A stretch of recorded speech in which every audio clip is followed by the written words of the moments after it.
we go. So the recording and the slides will be available on our website in about a week or two. And that is orangecountygov.com/sustainability. I'll try and put that in the chat for everyone. With that out of the way, welcome to the third annual March Madness Sustainability Edition. As you can see on the screen, we've had a busy month of virtual meetings culminating in 2 in-person meetings. That's right, 2 real human interaction. And I'm going to put those up for you now, if I can do that. And this is the one that is happening on Friday. It's very exciting. It is our Climate Action Conference at SUNY Newburgh, Kaplan Hall, which is a green building, and an extra symposium in April celebrating the 50th anniversary of the Clean Water Act. I'll let you absorb this. I'll get that one up there shortly. That's also at Kaplan Hall in downtown Newburgh. And you can see this detailed agenda on the screen, and I'll put the links in the chat as well. County planning offers many trainings throughout the year with the intent to inform and educate the public and hopefully inspire folks to take action and volunteer in their community. One first step is for municipalities to create a Conservation Advisory Commission, also known as a CAC, or a Conservation Board, or an Environmental Review Board, an ERB, an Environmental Management Commission, an EMC. Many iterations of one thing, just talking about basically the environment. Such a municipal board typically reviews development proposals, but this same group of dedicated volunteers can champion other items such as stream monitoring, wetland identification, water protection, tree plantings, and other worthwhile efforts. Recently, these conservation-minded groups are broadening their scope to take on state sustainability challenges that could include composting, LED lighting, community education of solar, heat pumps, and electric vehicles. They frequently participate in the New York State Trees for Tributaries program, which plants trees along important roadways within their municipality. And the Montgomery CAC was instrumental in saving a farm and supplementing it with open space and a public park right on the Wallkill River. Most recently, with New York State DEC grants, the towns of Montgomery, Cornwall, and Blooming Grove. You can turn the TV on. Nope. We're going to ask you to mute, please, Maureen, if you would. Oh, okay. Yep, that's okay. I thought I was. I always think I am too. And here's the balance of the day. But with New York State DEC grants, the towns of Montgomery, Cornwall, and Blooming Grove have completed a natural resources inventory, or better known as an NRI, and their community preservation plans. So it's a small group of people that could do a lot of work. The creation of a CAC in your municipality will convene a group of interested folks that can advance all this good work, resulting in state recognition, grant preference, and even monies, hard, cold cash.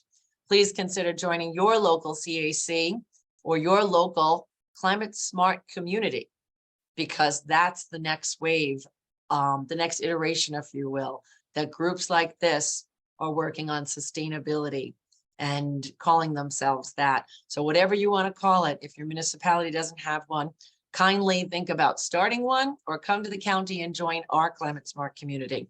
Either way, give me a call and I'll put your interest to work. There are so many different elements to participating in climate, sustainability, environmental work that we will certainly find something for you to do, and you will certainly enjoy it. So with that, this is the last presentation in person on the 14th, and I will take that down while we switch speakers. So let's get started on tonight's presentation. Michael Fratzes of the New York State DEC is first up. He has been working in the environmental field since 2010 and as a biologist with New York State DEC since 2016. He earned his undergraduate degree in wildlife conservation from the University of Delaware and his Master's of Science in Environmental Science from Pace University. Mike covers Rockland, Orange, and Sullivan counties for most things wetland and stream related, along with reviewing and inspecting utility line projects throughout the region. Boy, I can have a lot of questions about that. Please take it away, Michael. Sure. Thank you. Thank you. All right. All right. Hopefully everyone can see that. All right. Thank you for having me tonight. So my presentation here is going to focus on what we refer to as DEC, state regulated wetlands. So as I'm sure a lot of you know, there are many, many wetlands across New York State. And today I'm going to explain to you and kind of give you an update of sorts of how the New York State DEC regulates wetlands across New York State. So I did want to put in a little preface here. I wasn't sure who was going to be on the call tonight. So just to kind of run through the functions and benefits of wetlands. This may be regurgitated to you, but I thought it was important to explain. Wetlands have many functions and benefits, so including flood and stormwater control, surface and groundwater protection, erosion control, pollution treatment, and nutrient cycling, as well as fish and wildlife habitat and public enjoyment. So there are a lot of benefits associated with wetlands. And I thought this slide was important because I wanted to show the group here that there are many, many different types of wetlands. So one of the most common things I hear when I'm out in the field is, oh, this isn't a wetland because it's not wet. Well, wetlands don't have to have standing water year round. And I thought it was important to show a couple of different types of wetlands. On the top right, we have a forested wetland, and then a couple of shrub wetlands where the vegetation is a little lower. And then towards the bottom, we have an open water kind of pond wetland situation. And just to kind of hammer the point home, this is a graphic I found from our DEC website that shows the estimated acreage of wetlands, not just in the state, but in the Hudson Valley area. And I'm sure this number is is underestimated, but 170,000 acres of wetlands in the Hudson Valley, at least at the time of when this was put together. So as of today, and into the future, Article 24 is the part of the environmental conservation law, which is how we enforce and regulate wetlands in New York State.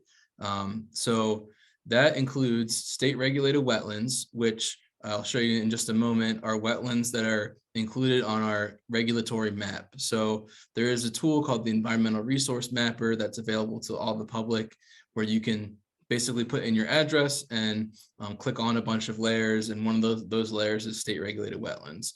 If the green blob, which you'll see in a second, comes up, then you know that you're near or in a state regulated wetland. The maps were originally developed in the late 70s and early 80s when the Clean Water Act for the state of New York was rolled out. Those maps hang in our office, and I believe some local libraries have copies of those maps, but all of that was translated to digital years ago when the resource mapper was uploaded.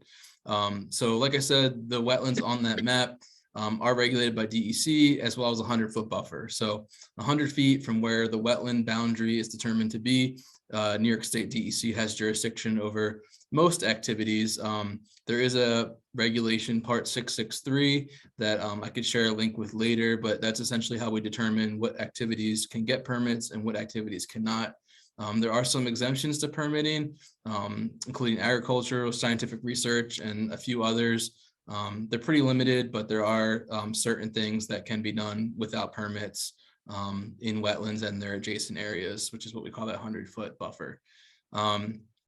If someone is in one of those regulated areas, they are required to submit an application to DEC, which is what would begin the official permit process. And that, or they can discuss it in what we call pre-application phase. So people that are looking to buy property or maybe have just purchased a property can have a discussion with us about what types of things they may or may not be allowed to get a permit for on their property.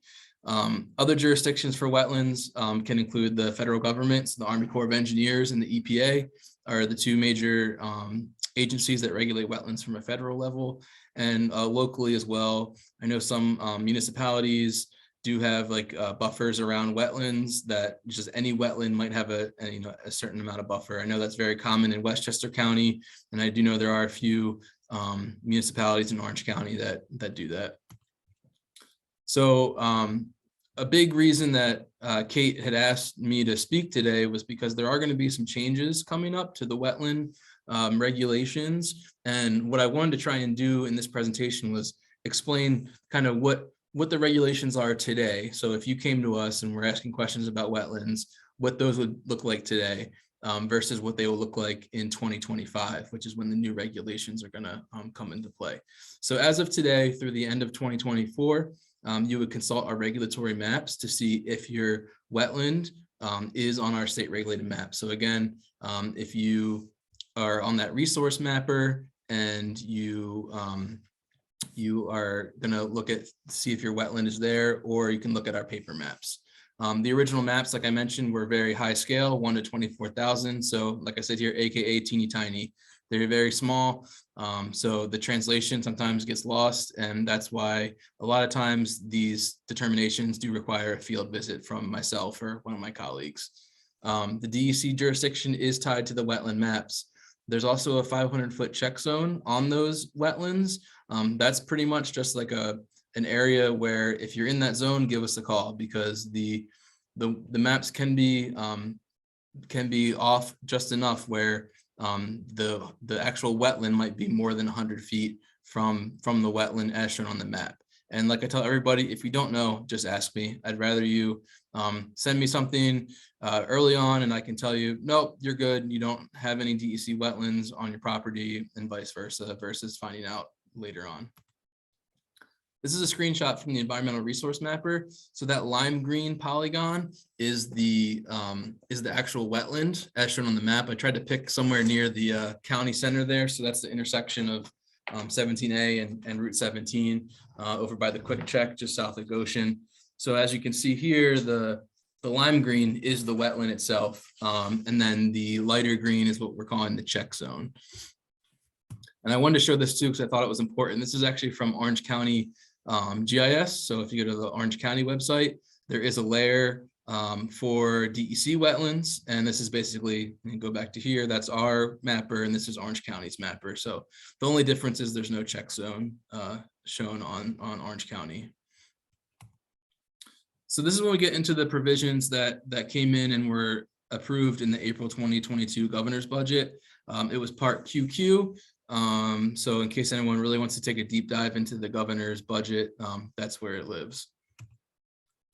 So in 2025, to the right is an actual picture of one of the maps I mentioned earlier. That's what the maps look like when they were created back in the late 70s and on. So as of 2025, the regulatory maps will be no more. They will be basically archived at that point.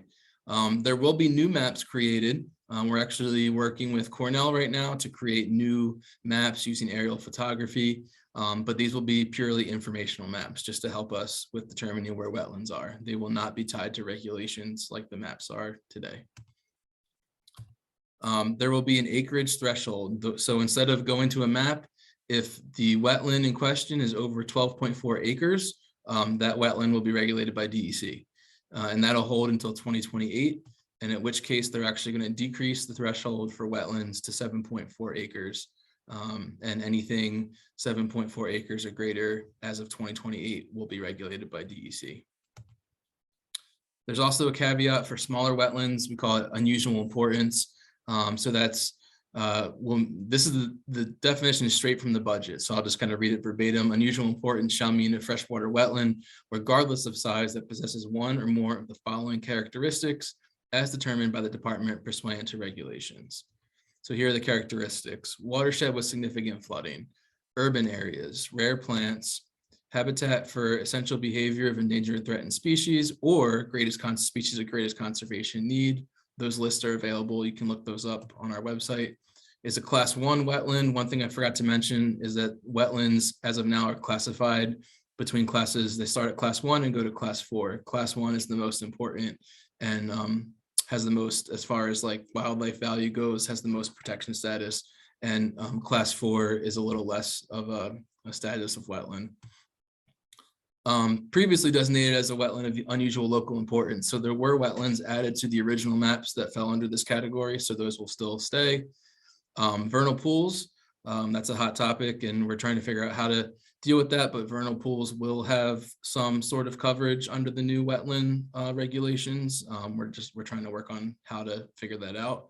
Wetlands and floodways, previously mapped wetlands, everything that was already mapped is still going to be DEC jurisdictional, regional or local significance, and significant for protecting state's water quality. So one thing I'll tell you is that all of these items are currently being worked on internally within DEC. I happen to be on the team looking at the vernal pool protection, but this is very early on, and we're trying to power through this so that way come 2025 we can have a plan of action. Another important thing, if you're a developer, the application fees have increased, and the money actually goes to the conservation fund, which it was not going to before. It was going to, I believe, what they call the general fund in DEC. So here's all the application rates and what they used to be. So some of the $50 permits have gotten up to $300, and commercials up to $1,000 for the permit application. Enforcement. This is something that I deal with pretty much every day. We deal with a lot of enforcement in Region 3 with people who are doing work in and around wetlands that haven't come to us for permits. So previously we couldn't assess penalties per day. Now we can, just started this year.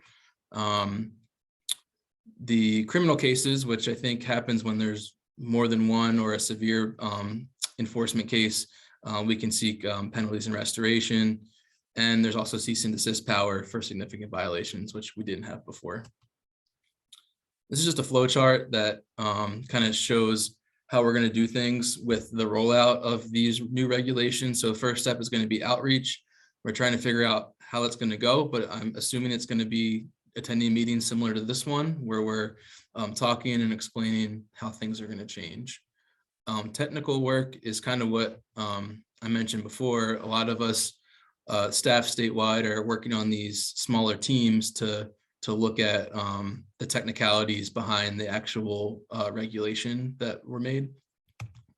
So for example, the vernal pools. So the way it's written in the budget is that it is a vernal pool that is known to be productive for amphibian breeding. So that's a very vague statement. There's different ways you can tell if a vernal pool is productive, egg masses, what species are there, that kind of thing. I'm getting a low battery thing for my computer, so I'm just going to plug that in real quick. Sorry about that.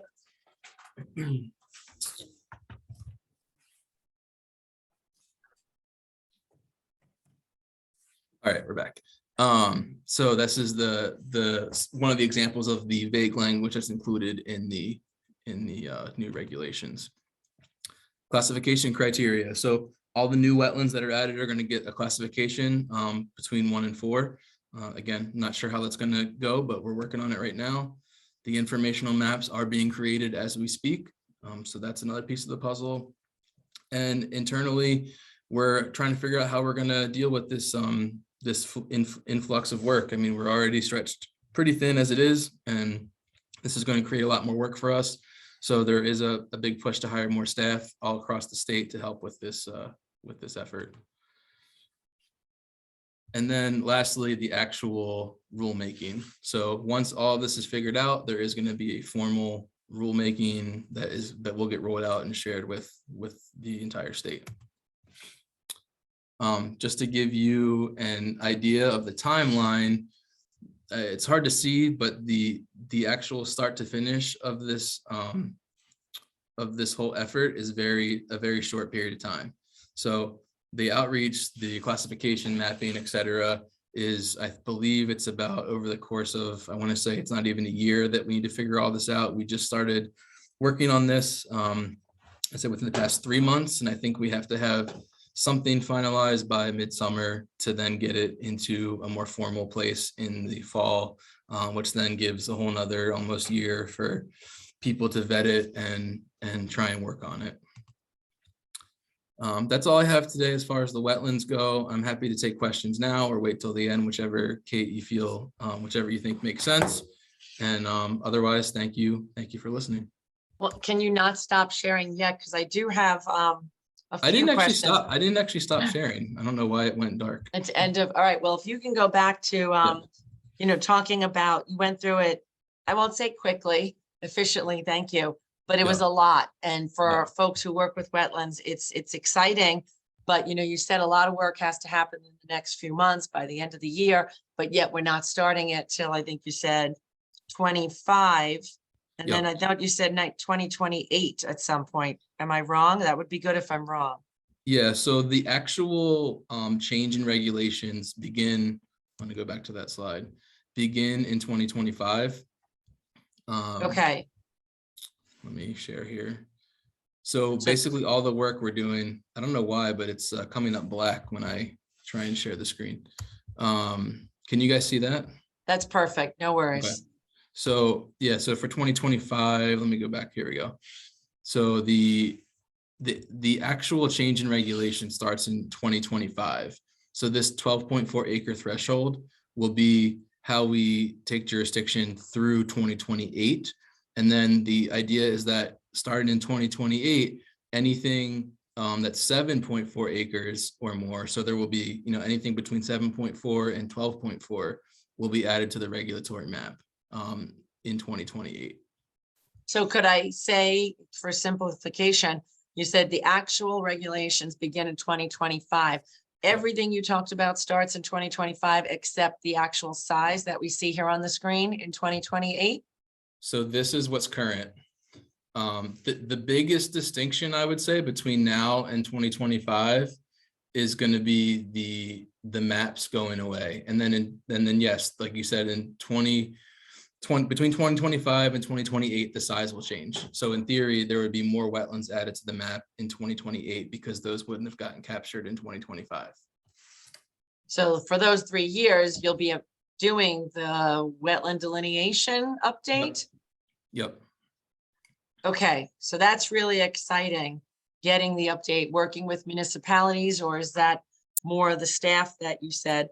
When you first talked about the staff, the additional staff, I thought it was more for enforcement, but a lot of it will be for the wetland delineation Yep. verification. And Yeah, so can't we, go ahead, I'm sorry. I was just gonna say, as of right now, that's what we do pretty much on a, you know, every other day basis. We're out delineating wetlands, we're verifying wetlands that consultants have delineated. We do a lot with enforcement and, you know, everything in between. So that would it's just going to be more starting in 2025. So has there been discussion that the penalties go to the conservation fund, but go specifically to this enforcement? Yeah, I think, I mean, that's this part of the, you know, where the money goes is way above, way above Right. what I do, but I do Right. think that the money is getting funneled somewhere that makes more sense now, or will be, than where it was previously. So. Okay, and the fees for disturbing, what you said was not getting a permit. Well, what about the actual fees for not getting a permit and disturbing? You're talking about like the enforcement, like the Yes, penalties? is that just $100, or if No, you're no. fully So for doing that, right? enforcement, yes, sure. So for enforcement, as of now, I think the maximum we can enforce on is, for a wetlands case, is $4,000. But that was a flat rate up until this year. So now technically we can assess those penalties per day. So when we get into cases where people aren't being cooperative, or, you know, they're taking their time trying to clean things up, that's where we can get a little creative and ask for more money to help get the situation fixed. And when you say now, is that also the effective January 1st this year, I'm imagining? Yes, yep. So it'd be good to know if there was one slide to tell us what exactly happened on January 1st. I mean, for my edification alone, Sure. for the planning department, if Sure. that does come in your line of work while you're doing your outreach, if you would maybe give us what's this year that we should be apprised of, what's Sure. next year. And while I have you, I have to ask, if it wasn't you, it was your predecessor years ago, we talked about how the certification, certified mail alone cost $1 million. What can you speak to that? Is that stopping then, that you don't have to have maybe you could explain that to the crowd? Yeah, sure. So that was one of the reasons why they why it was decided to go this route, because the process that I outlined, where it's just based on an acreage threshold, there's no certified mail required.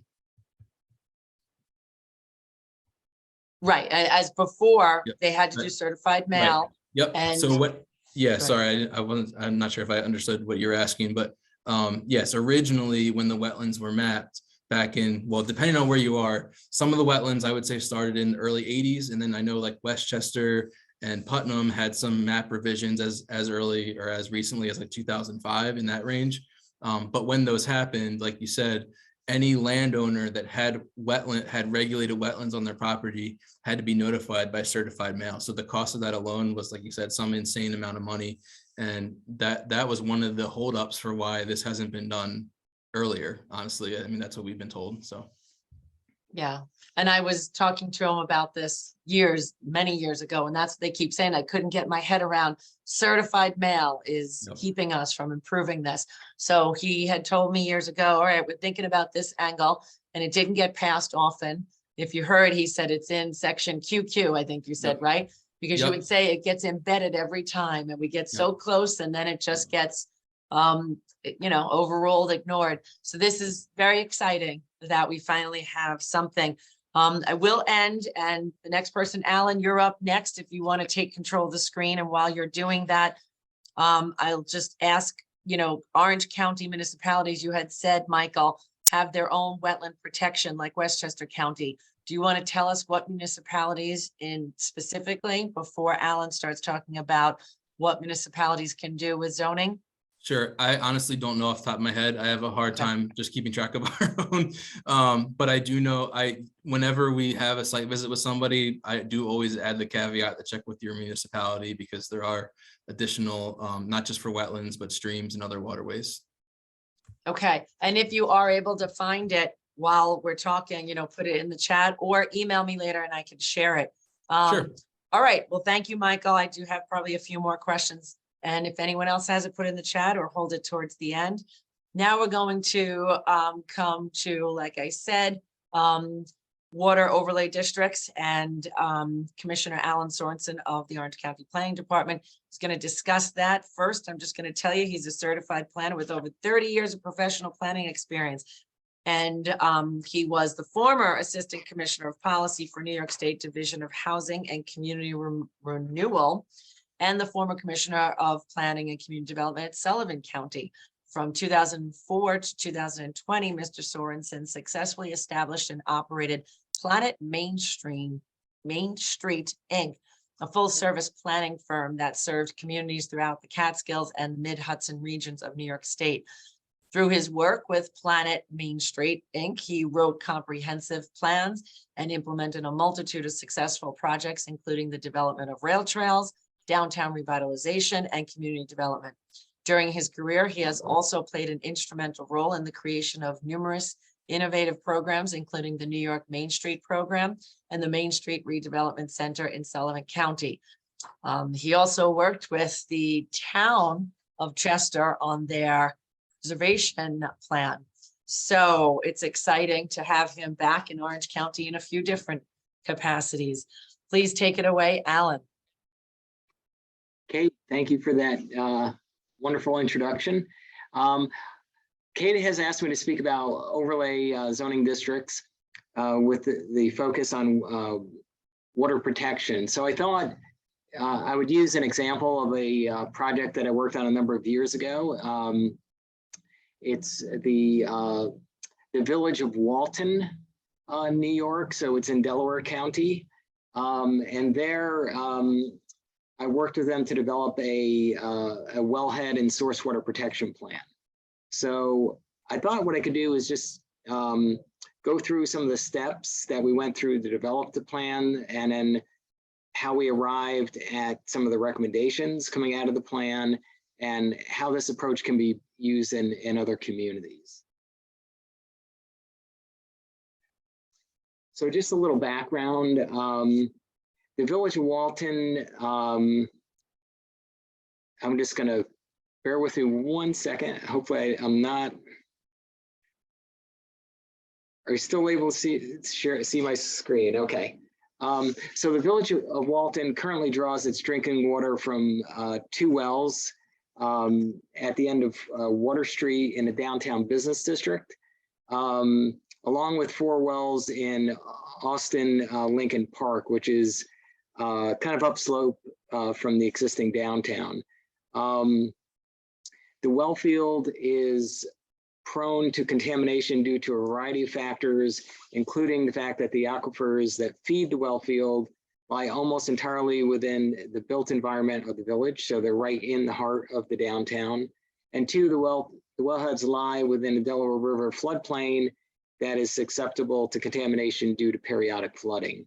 There was a significant flooding event there in 2006 in which basically the entire downtown was inundated. So the Water Street aquifer consists of deep sand and gravel deposits that are straddled between the West Brook and the West Branch of the Delaware River. That's what you see there on the map number 1 on the right. And the sand and gravel deposits in particular have a high permeability that allows for high volumes of water to enter the unconfined aquifer below. So while sand and gravel typically are very productive wells, they're also very susceptible to contamination. So the challenge within the village of Walton is, the village's most productive wells are sitting right in the center of downtown, surrounded by commercial uses. There's gas stations in the vicinity of the wellheads, and they're in a floodplain, so also prone to periodic flooding.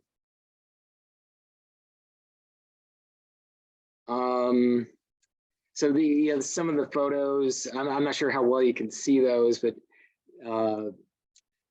these are the wells, and then you can see some of the surrounding, land uses, again, right in the heart of the downtown. Here's some other illustrations. There's actually a very large dairy processing plant just upstream from this. And then this field here, this is the well field here, but it's literally right in the heart of the downtown.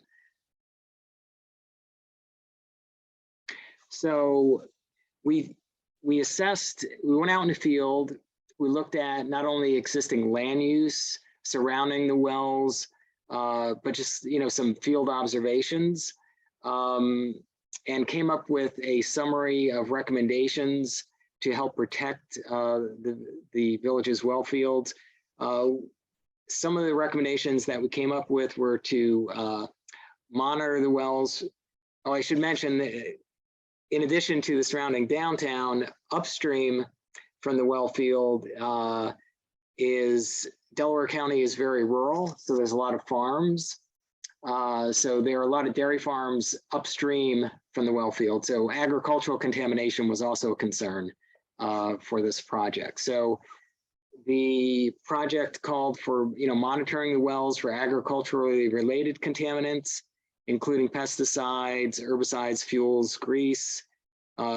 We had a very strong component of developing an education plan for all the residents and commercial occupants within the primary and secondary protection areas. The village worked to install signage to be placed along the margins of the protecting area, just drawing attention to the public that, you need to protect your water source. We also wanted, in the proximity to the wellheads, to limit motor vehicle traffic beyond designated parking areas. And we were also concerned that, some of the wellheads were, prone to influence from surface waters, especially during flooding events.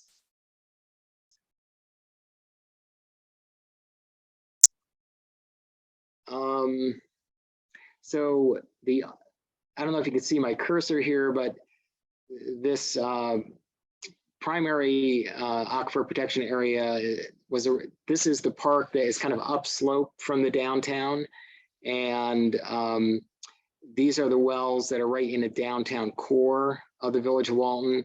This is the Delaware River. and you have the other stream course that also runs alongside the well. So you got, the confluence of two streams where this well source is. It's one of the reasons the wells are so productive, but they're also, again, very susceptible to contamination. We took a look at the existing land use. So what you see on the map, like in reds, are commercial uses. So that's the downtown business district here. Purple are industrial uses. So the image that you saw before with the milk factory, with the tanks and everything, that's this specific property right here in purple. So it's very close proximity to the well field. There are some institutional uses. The yellow that you see, the shades of yellow are residential uses. And the Austin Park wells, again, upslope, are up here, but those are at least within an existing park and ball field. And these are just some images of the existing wellheads and the surrounding areas.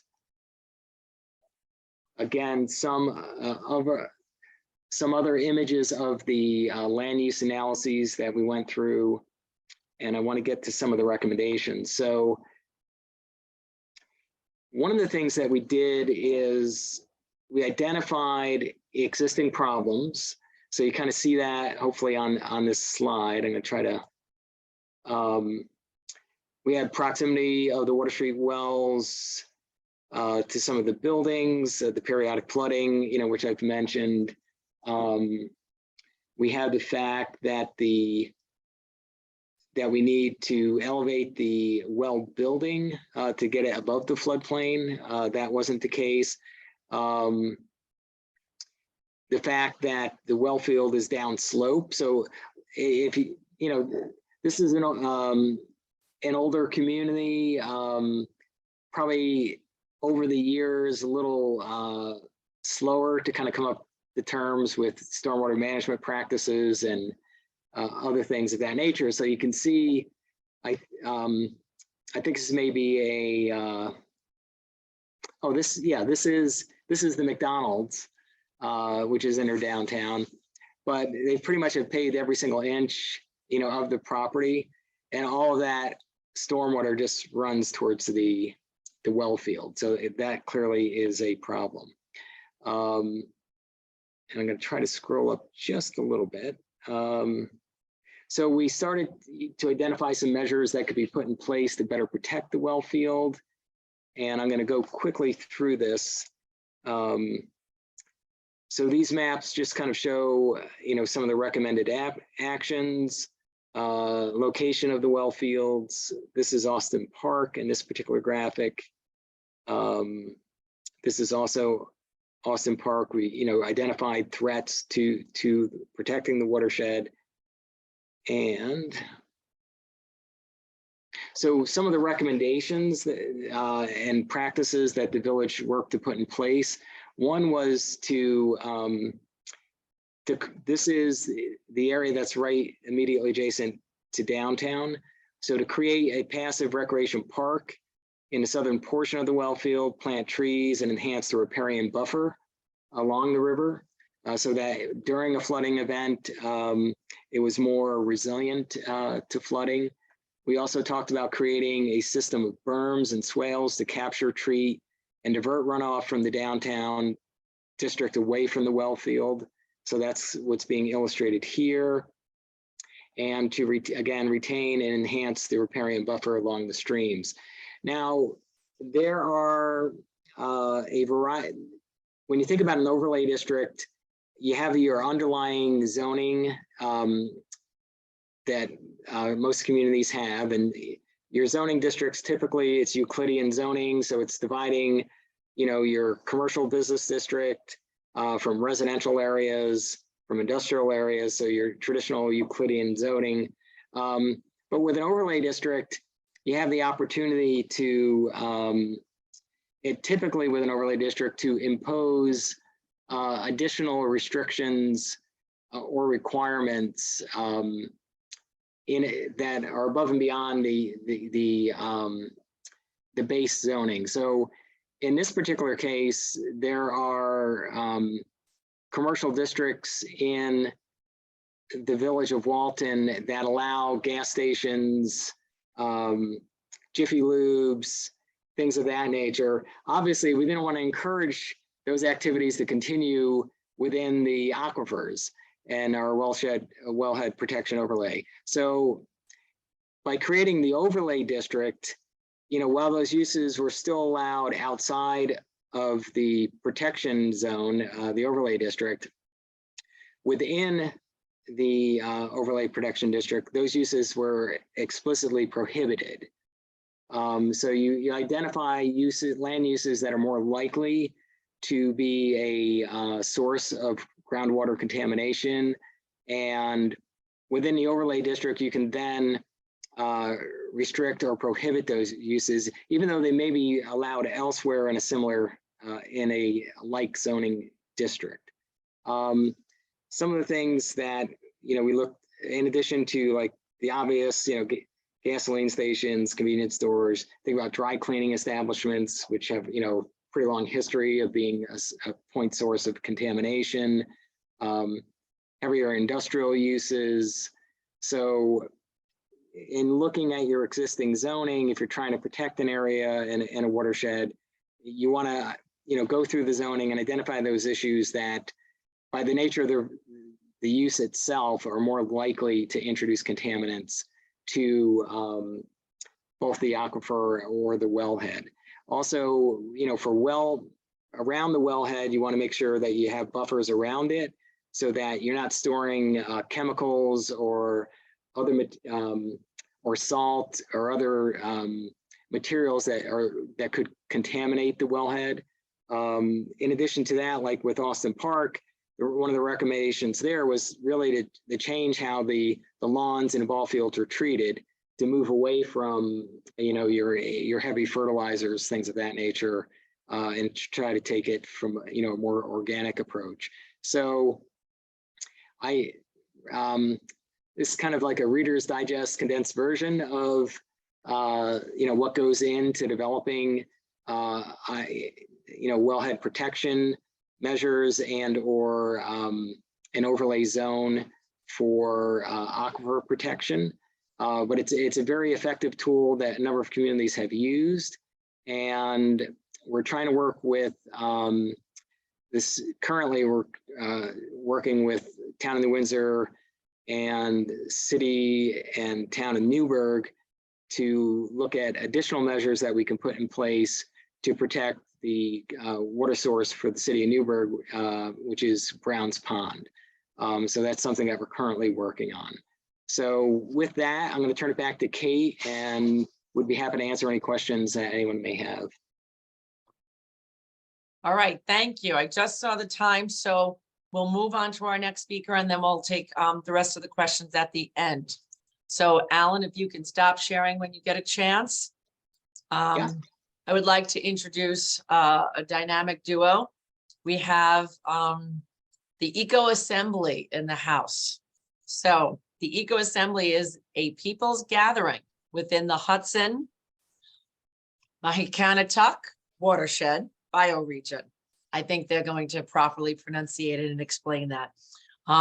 Their purpose is to honor the responsibility to support a thriving and regenerative watershed based on ecocentric principles of community self-governance.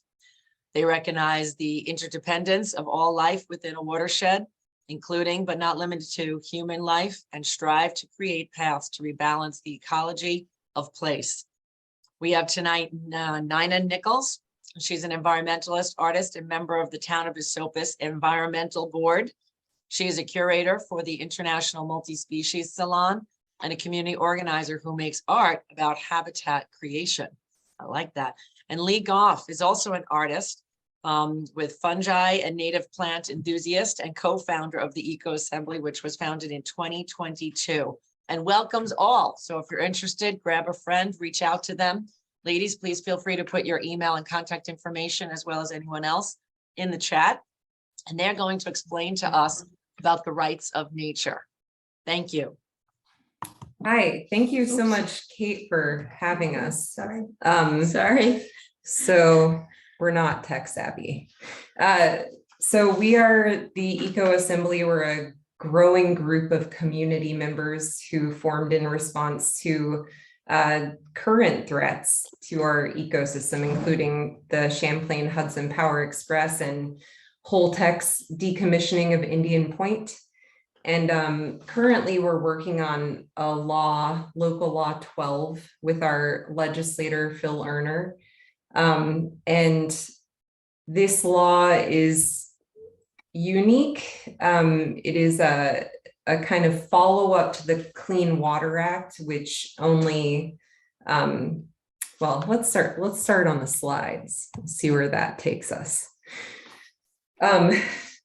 So the Clean Water Act only defines our water as swimmable and fishable, which doesn't actually protect a lot of things. For example, Lee and I both drink Hudson River water, along with all of our fellow citizens in the 7 municipalities that are along the Hudson River.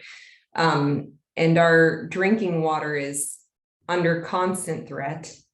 But the local law, well, maybe, do you want to start with the Clean Water Act, the Green Amendment? The Green Amendment. So yeah, so while we began to think about what better way is there to protect the river that is not just our tap water source, and also for 106,000 other households throughout Ulster and Dutchess County. But why the Clean Water Act, how it fails us, and in addition, what ways is the river intrinsically valuable in and of itself?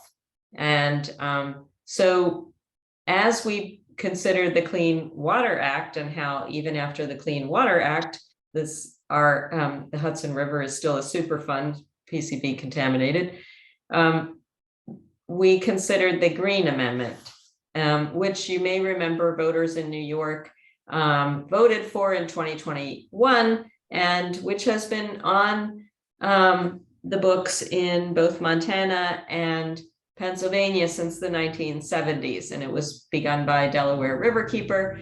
And there was recently a March 7th New York Law Journal article about is it effective in the cases that are coming before the courts now, and they're finding that it is not at all effective. So I'll let Nina go and start to talk about the paradigm, the kind of paradigm shift that we began to study and put forward in Ulster County. So we've been working with a lawyer named Thomas Lindsay because the rights of nature law is a response to the shortcomings of the Clean Water Act and the Green Amendment, in that the rights of nature law that we'd like to put forth is well, let me refer to my list. So say you have water that's polluted in your area. And we've had all of these things happen lately with, all of the train spills in communities that have left the water possibly contaminated. Under existing law, you would only be able to sue if you could prove that you had gotten cancer because of the spill, which leaves citizens pretty hopeless. So under local law 12, the plaintiff is the river. So if a community like ours wanted to sue or have any recourse if our water was poisoned, we would sue on behalf of the river itself or the ecosystem itself. And And if we were to, like under the Clean Water Act, if you were to sue and successfully be able to argue that your water was contaminated and had a negative effect on your population, all of those the monies that you would be able to win would go back into a general fund. And it's not preventative, it's only if the water is already contaminated. Yeah. So in local law 12, you would actually, any winnings from that suit would go directly to the cleanup. So it poses a much larger threat to possible, polluters to be able to say, if this happens, we can sue you, and we actually have a lot more control over our, local resources than existing laws give us. So this is a way to take the power and put it back in the hands of communities. Let's see, what else did we have?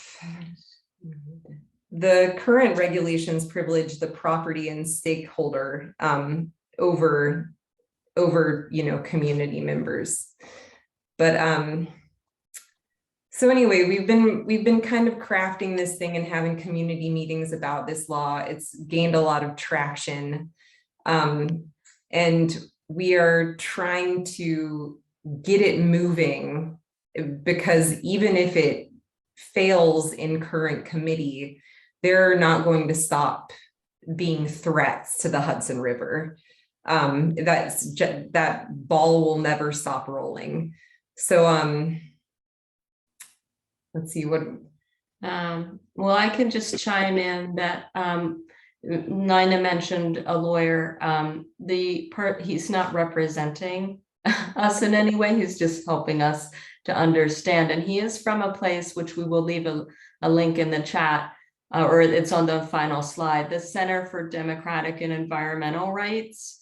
And they're based in Spokane, Washington. And what we did when we began this process about a year ago, almost a year ago, they have on that website at the Center for Democratic and Environmental Rights a webinar series on rights of nature law.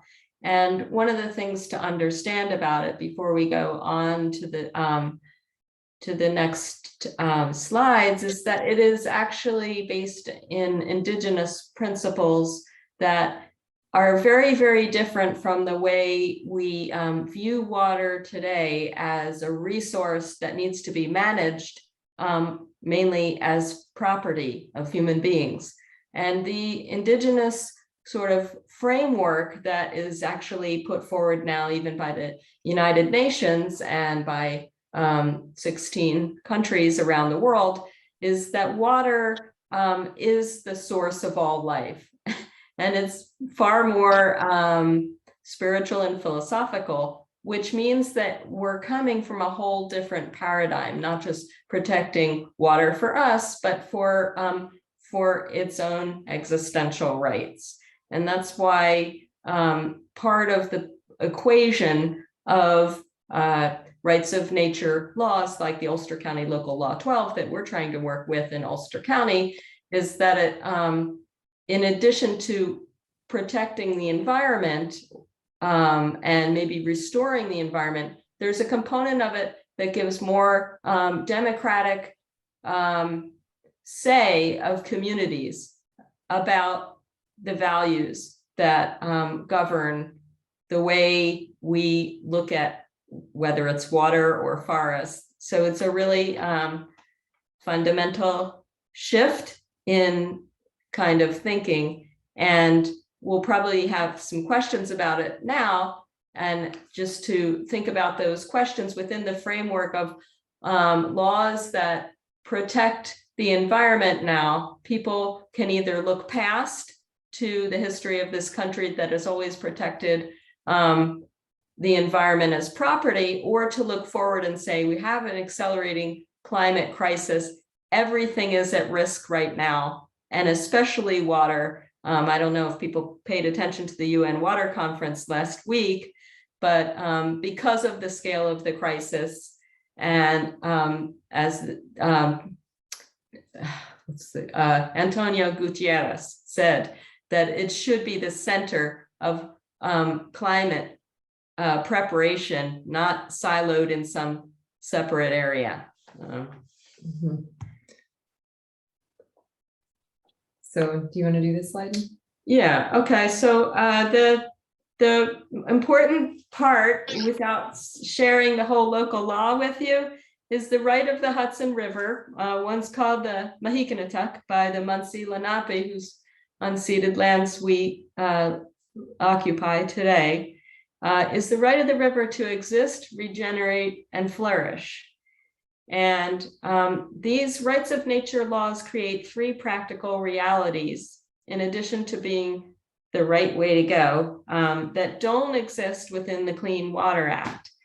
One is that it creates standing for the river, which Nina mentioned. It protects ecosystems, which would be recognized as having legal standing within rights of nature and enable them to sue directly as plaintiffs. So the Hudson River would be the plaintiff in this case, whether it's for PCBs or radioactive waste dumping from Indian Point, or the stirring up of sedimentary toxins from Blackstone's Champlain Hudson Power Express, which is going to bring electricity from vast indigenous lands in Quebec to New York City's quote unquote financial center at Hudson Valley ratepayers' expense.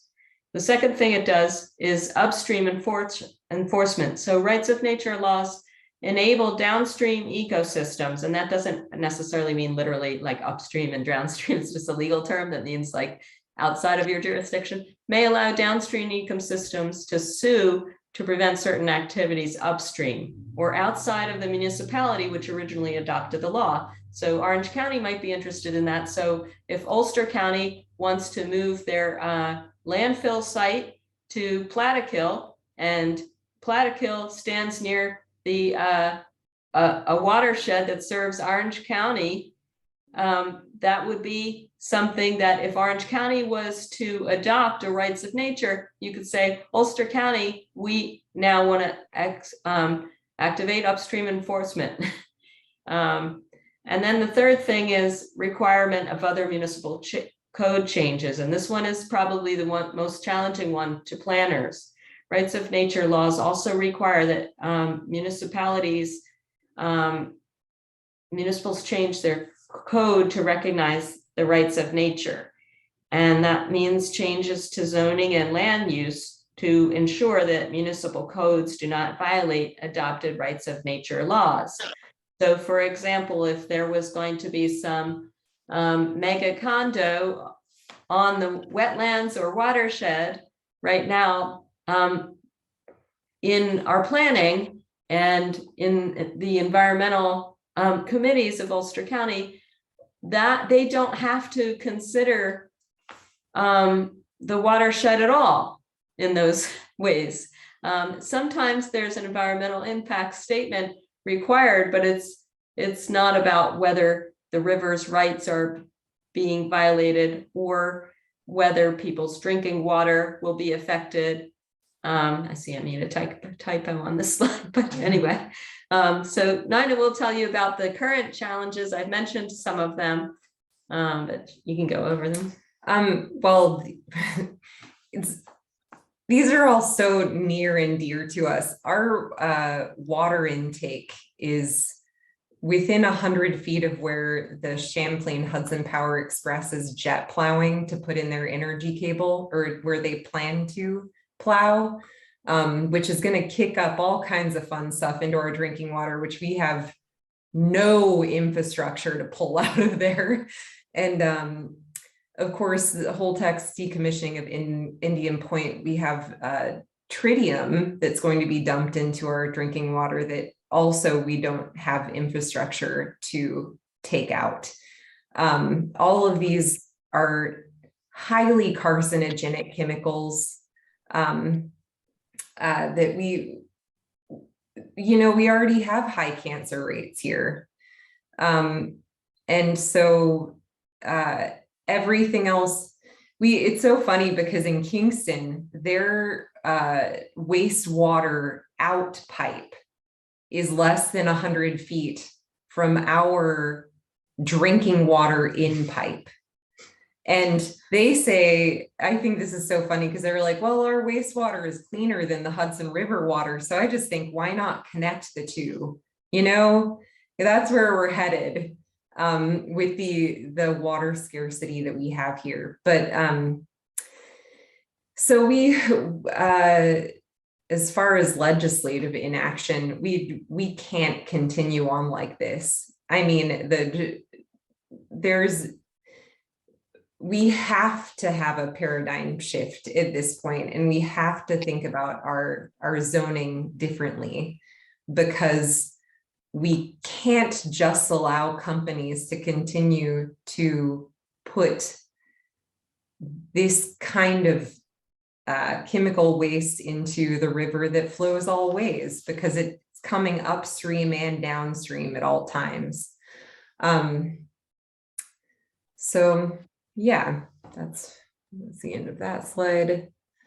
Okay, and this is our website, ecoassemblynewyork.org. And on our website, you can download a copy of Local Law 12 and read it for yourself. It's still in editing phase. We want to add some things that are very particular to our watershed, and we're working with Ulster County Legislator Phil Erner to do that. But anybody is welcome to visit, to join the Eco Assembly. And because as the Quasay Creek Watershed Alliance has pointed out, the county boundaries, water is porous, and our watershed is also your watershed, and the county boundaries begin to make less sense when you look at areas as more bioregions than colonial county boundaries. And we can go to the next one. I have some resources. The only thing I wanted to say in addition is the really cool thing about Local Law 12 and any laws that might come out of this is that we have the opportunity now to define clean water. That language is open. We're still working on it in this particular law. But, you know, as far as trying to take swimmable and fishable to a level of something that actually promotes a clean ecosystem and that is safe for humans to use and put in our bodies, I think that that's a really nice opportunity. Mm-hmm. And on the topic of the Clean Water Act and fishable, swimmable waters, it's also, there was a link given to the conference on water, the Hudson Watershed Alliance, or that has a conference of Clean Water Act at 50, drinkable, fishable, swimmable. But actually, the title of that conference, we believe it's a misnomer, because the Clean Water Act didn't actually cover drinkable waters. And that was actually covered later in the 1970s by the Safe Drinking Water Act. And that act, of course, was also kind of a failure, because you wouldn't have Flint, Michigan, Jackson, Mississippi, contamination of the Colorado River if that federal law was working for the drinking water, the drinkable people. So I wanted to give out some resources. One is the first one I mentioned, the Center for Democratic and Environmental Rights, because the environmental crisis is also a crisis of democracy. So it should be pointed out that Nine and I, we're not on the payroll. we have other jobs, and this is something that we do because we think it's part of, we need to have more of a conversation in our communities about what responsibilities ordinary people might have to protect their watershed, and how do we even have a say in it as ordinary community members. So the Center for Environmental Rights.org has a whole free webinar series in understanding rights of nature law, where it has passed, timelines, jurisprudence, and you can really get a great quick education from that website.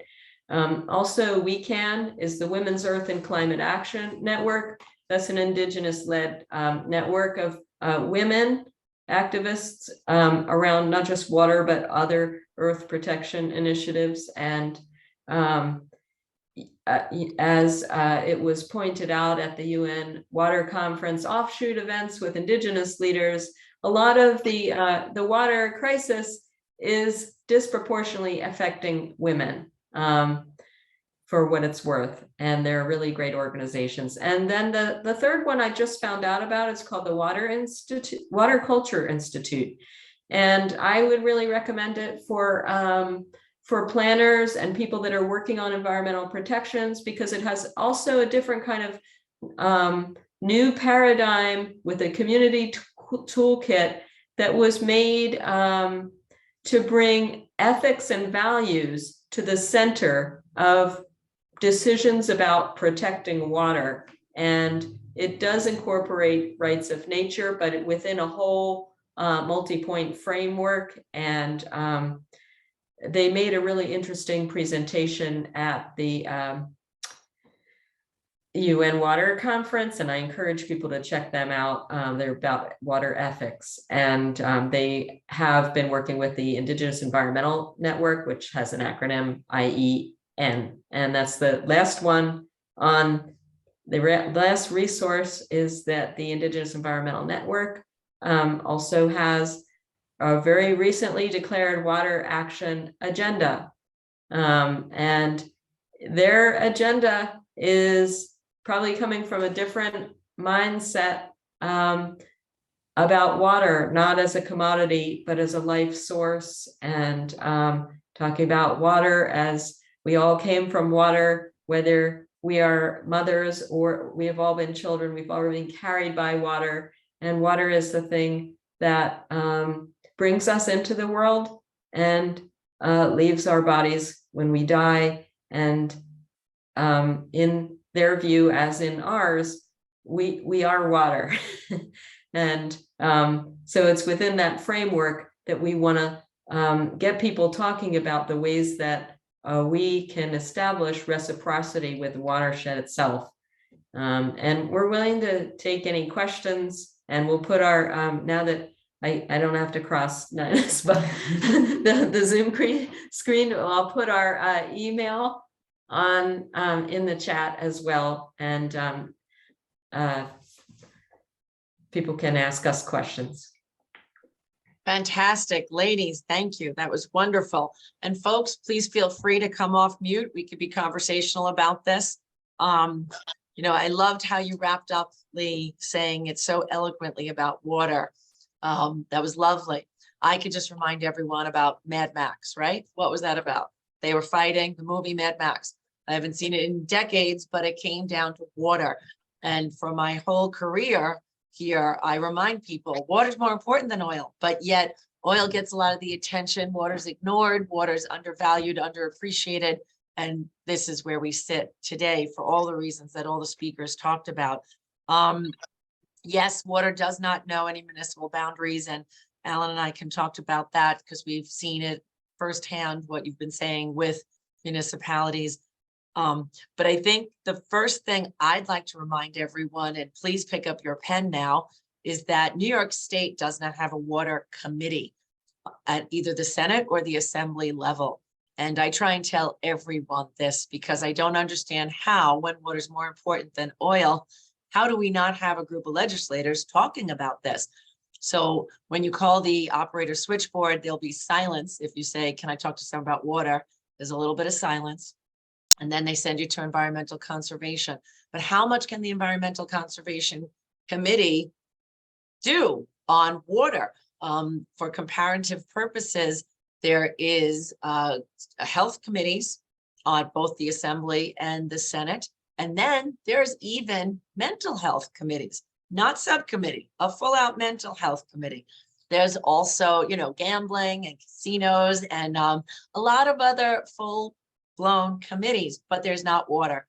So I beg you all to call your representatives and say, why isn't there a water committee when there's so many different important things that we've talked about, you know, wetlands, streams, rivers, potable water, surface water, groundwater, wastewater treatment plants regulation, All these elements need to be addressed, and we need a water committee. So I'll say that, and then I'll start off with the first question.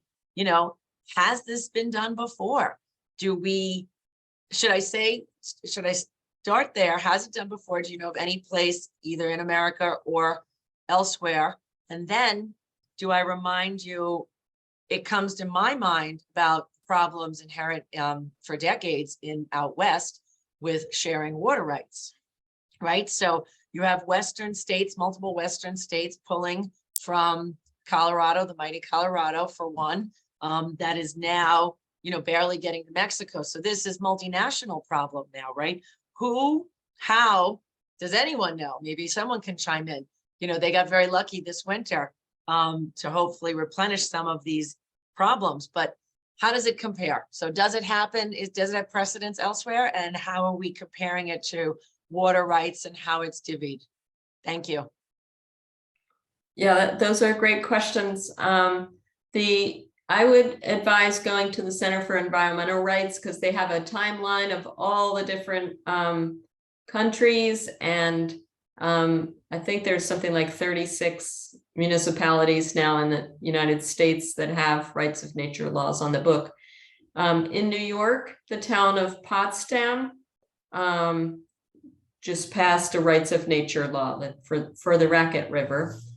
And the town of Canton, New York, also in the North Country, will soon also have its own rights of nature law for the St. Lawrence River. Wales, New York protected its drinking water from fracking through rights of nature. And we're really on the forefront of this movement because only one entire county has passed rights of nature in the United States, which is Orange County in Florida. And they're beginning to see enforcement actions down in Florida on that. And then there's a lot of indigenous tribal councils and organizations that have rights of nature. It's endorsed by the Congress of American Indians. What else? Delaware. Yeah. The fracking, the injection. Oh, Grant Township. Yeah. Yeah, Grant Township, Pennsylvania. Pittsburgh has 3 protected rivers through rights of nature type laws. So there's really quite a few disparate, and it's the fastest growing kind of legal action being practiced now because of the climate crisis and the dawning scarcity of water, which anybody who lives in the Hudson Valley could see last summer with the drought as reservoirs began to dry up. One of the reasons that this law has gained so much steam and so quickly is because there are a lot of companies that have it in their best interest to fight this law. If there's more red tape that goes up around companies getting to dump things into the watershed, it makes it's another step that they have to go through. So, Yeah. In all honesty, we're trying to get it moving and give it legs before too many people are influenced away from this protection.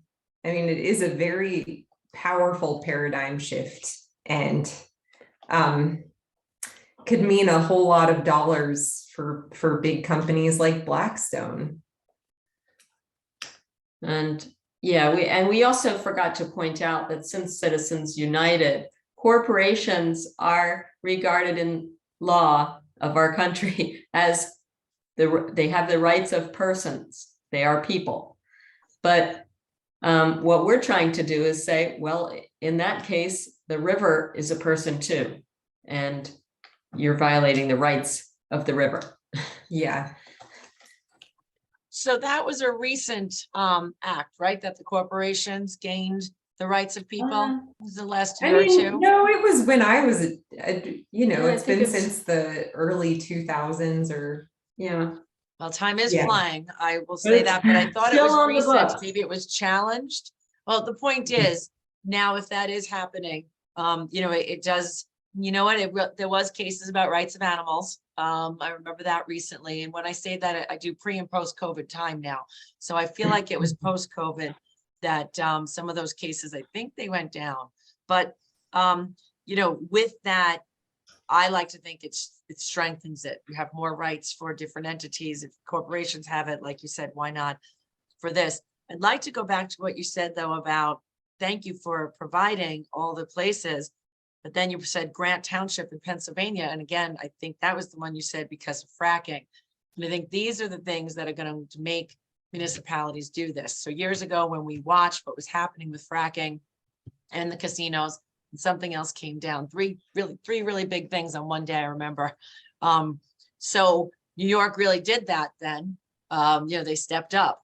When do they step up again? They have the Climate Act now, so that's forcing their hand to step up with allowing future power plants. You had said in one of the slides, landfills, those are harder to get passed, but electric plants are things that people feel more, they'll welcome to their community. So it's easier to get, I'm not saying a lot of people, but it's easier to get that than it is a landfill. So, but these are the cases that at least gets your public sentiment on board to say either yay or no. So these big developments come out. It'll be interesting where the state goes once the landfill closes in Seneca Meadows in probably 10 years. Does the state start saying, do they start having a heavy hand saying, well, no, we need a place to do this? I don't, going off topic. My point is, these are the things that are going to rally municipalities to adopt this. Like you said, Pittsburgh with their rivers, all of them have a pet project, so they'll do it for the river. And I'm pleased to see that. Does anyone else have anything else to say? Because I want you to jump in there. Sophia from the Village of Montgomery is very pleased with your work. I'm hoping Sophia reaches out to me and says, hey, let's do something in Orange County, right? Or more importantly, with her peers, the town of Montgomery would love to hear from you, their CAC, probably on this matter. So what about out west? Did we have any comments on that? Like with water rights? Because if you're pulling, some of you, what you were talking about with your own personal experience, you're pulling in your drinkable water. There is a name for the 7. What's the 7 municipalities? What's the name? Hudson 7. Hudson 7. Mhm. Right. Yeah. So they talk about that a lot because historically there's been problems. But with municipalities, so there's pollution going in, but there's drinking water coming out. So how do we align? How do we get those parties to realize that the pollution shouldn't be going in because there are so many people using it as drinking water? Well, there's also this, I hear often the NIMBY argument, the like not in my backyard, but that's not what we're saying. We're not saying do this somewhere else. We're saying this kind of cheapening of nature to create more cheap energy is not the solution. If you want to save a ton of energy for New York, insulate the buildings. Don't just, flood a bunch of indigenous land in Canada and poison the people who drink the water from the Hudson River. Do something better. Do insulate buildings, find ways to lessen your energy consumption. And nobody wants to talk about that because it's not popular, but our job isn't to be popular. It's to try to protect the watershed. So, I think that as far as, breaking up these zones, I think the goal shouldn't be to try to break them up, but more so to create a good example in our area for what we could be doing to enrich everyone around us by promoting clean water and ecosystems. which is different than the way we do it now, because now we consider that the energy infrastructure that we're going to create And then we go and we say, oh, what's the environmental impact of this far, far, far down the line? And one of the challenges that we face is that unlike Grant Township or any of the other places that are trying to protect their source water from fracking or oil and gas, fossil fuel infrastructure, it often is energy infrastructure that's really threatening people's watersheds. And in this case, the kind of energy infrastructure that we're fighting, Blackstone's Champlain Hudson Power Express, is actually a Tier 4 renewable project granted by the Governor Kathy Hochul for renewable energy credits.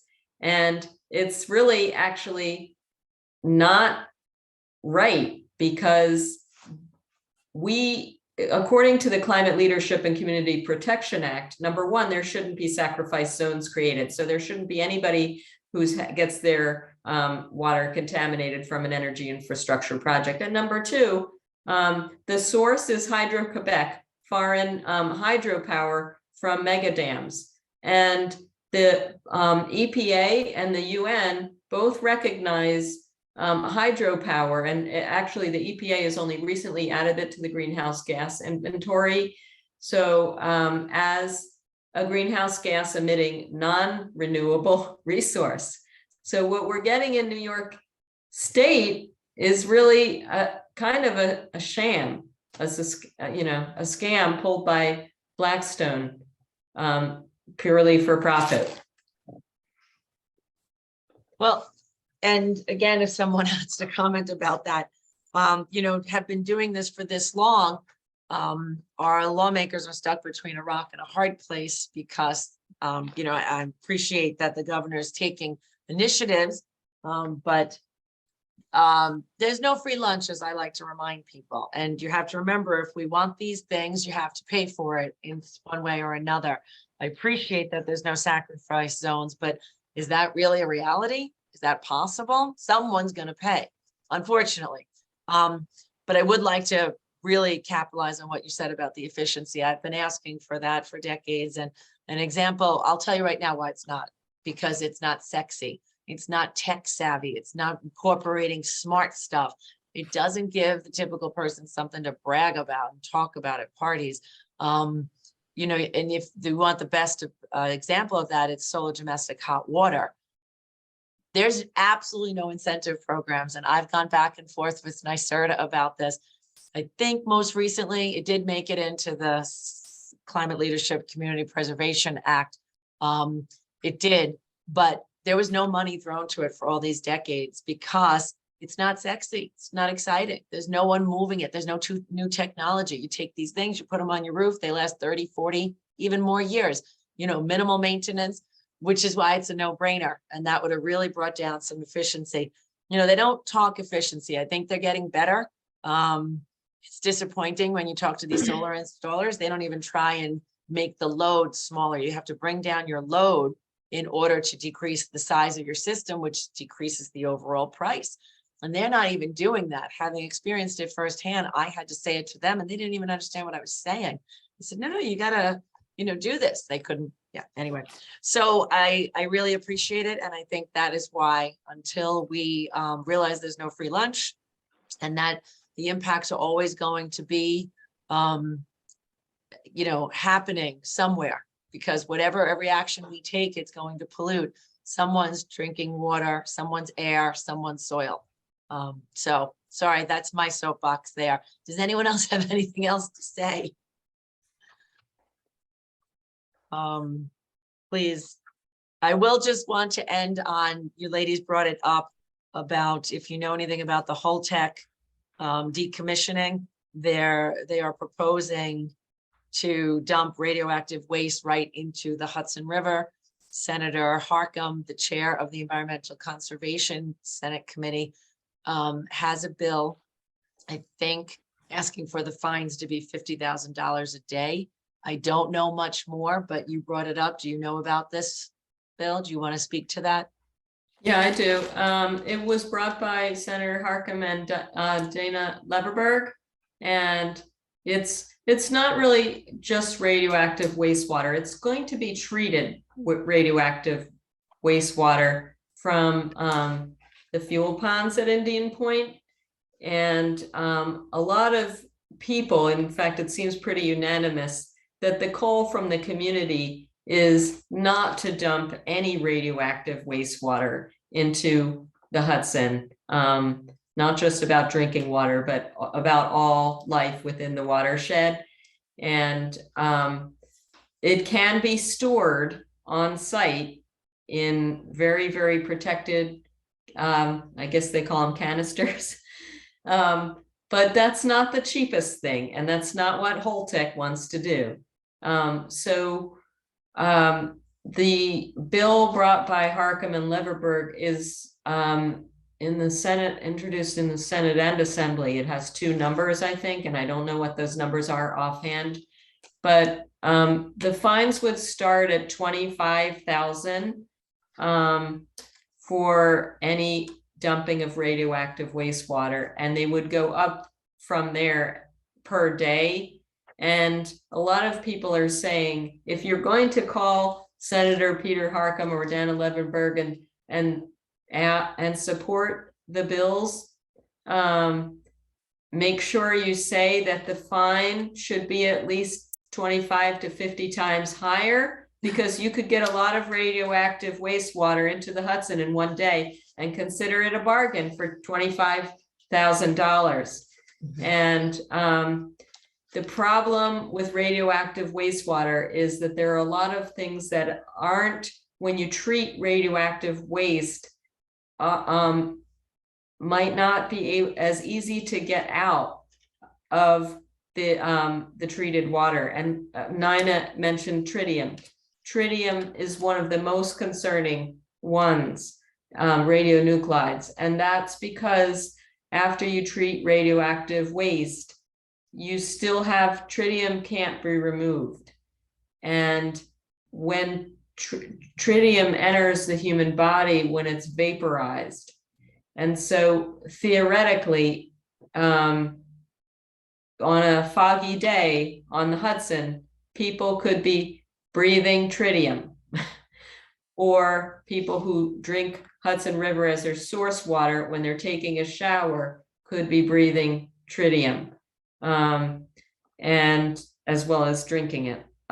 So it's not just what's in the water, you also have to consider, and this is again part of the whole paradigm shift thinking about water, considering the whole water cycle in decisions about water. Because also people are saying, you know, when you think about wetlands, I know Manna Jo Green, our legislator in Ulster County, has said, when you think about wetlands and some of the areas that are Superfund sites that are along watersheds, as drought becomes more and more common in our area, even in the Hudson Valley, a lot of the contaminants that we have in our soil and in our land and are going to evaporate, and then they're going to become airborne contaminants. So it's just another thing to think about. Certainly, and that's what the urgency. Great Lake in Utah is experiencing now. I'm sorry, please continue. No, I was just saying that adds extra urgency to it Right. all. Was It was someone else? really- Go ahead. I was just gonna say, really all I want personally is for our NGOs and our lawmakers to not just roll over and show their bellies right now. Like even the Dan Shapley on the Hudson 7 said he's not really worried about them dumping radioactive waste into the Hudson River. I just thought, wow, are you drinking the same thing I am? I mean, Jesus, there isn't even a third party person testing as the giant conduit goes in the river. They didn't even require third party testing. I mean, how could you not? These are just things that keep me up at night, but. Well, and remember, to Dan's point, without knowing more about it, the damage is done. So when you said putting it in the canisters, then I think terrorist threat, and that's really more the spent fuel rods. But the damage is done. It has to go somewhere now. And wherever it goes, it's going to be possibly in a sacrifice zone. It's going to be underground. It's going to affect generations in the future. it's going to be in someone's drinking water, soil, or air. Unfortunately, that's just the fact. So maybe Dan's thinking it's better there than here. I don't know. I look at it that, again, we have to use things in more of an efficient way to stop making so much of it, because you don't realize, especially in the case with nuclear, it's so cheap to make, but the storage is really the problem. So, Well, actually, the half-life of it is only, I think, 150 years. And so the solution actually should be to just leave it where it is. That's just not financially appealing. Yeah, I think that This one we're on a learning curve about it, but I think that the nuclear experts are saying there is a way actually to store it on site underground in really, really protective canisters. And that's really the best and safest thing otherwise, because when you get into traveling on rail or truck with nuclear waste, that's not safe. You got to bomb trains and, you know, above ground is not safe. I think that there is a way to do it more safely, not totally safely, you're right. But it's certainly safer than putting it in the watershed. Also, I'm so sorry to cut you off. I did not mean to do that. oh no, this is what we're here for, a conversation. So if anyone else has anything else to say, I could be here. It sounds like the ladies and I could be here all night. I don't want to keep you. This was meant to be a short dine and dash experience, eat and learn at the same time. We would love to see you come out on Friday, do it in person. And if you can't, there is now a link to listen in that will be live streamed. You won't be able to interact, but you could listen in. And on the 14th, come on out and talk more water.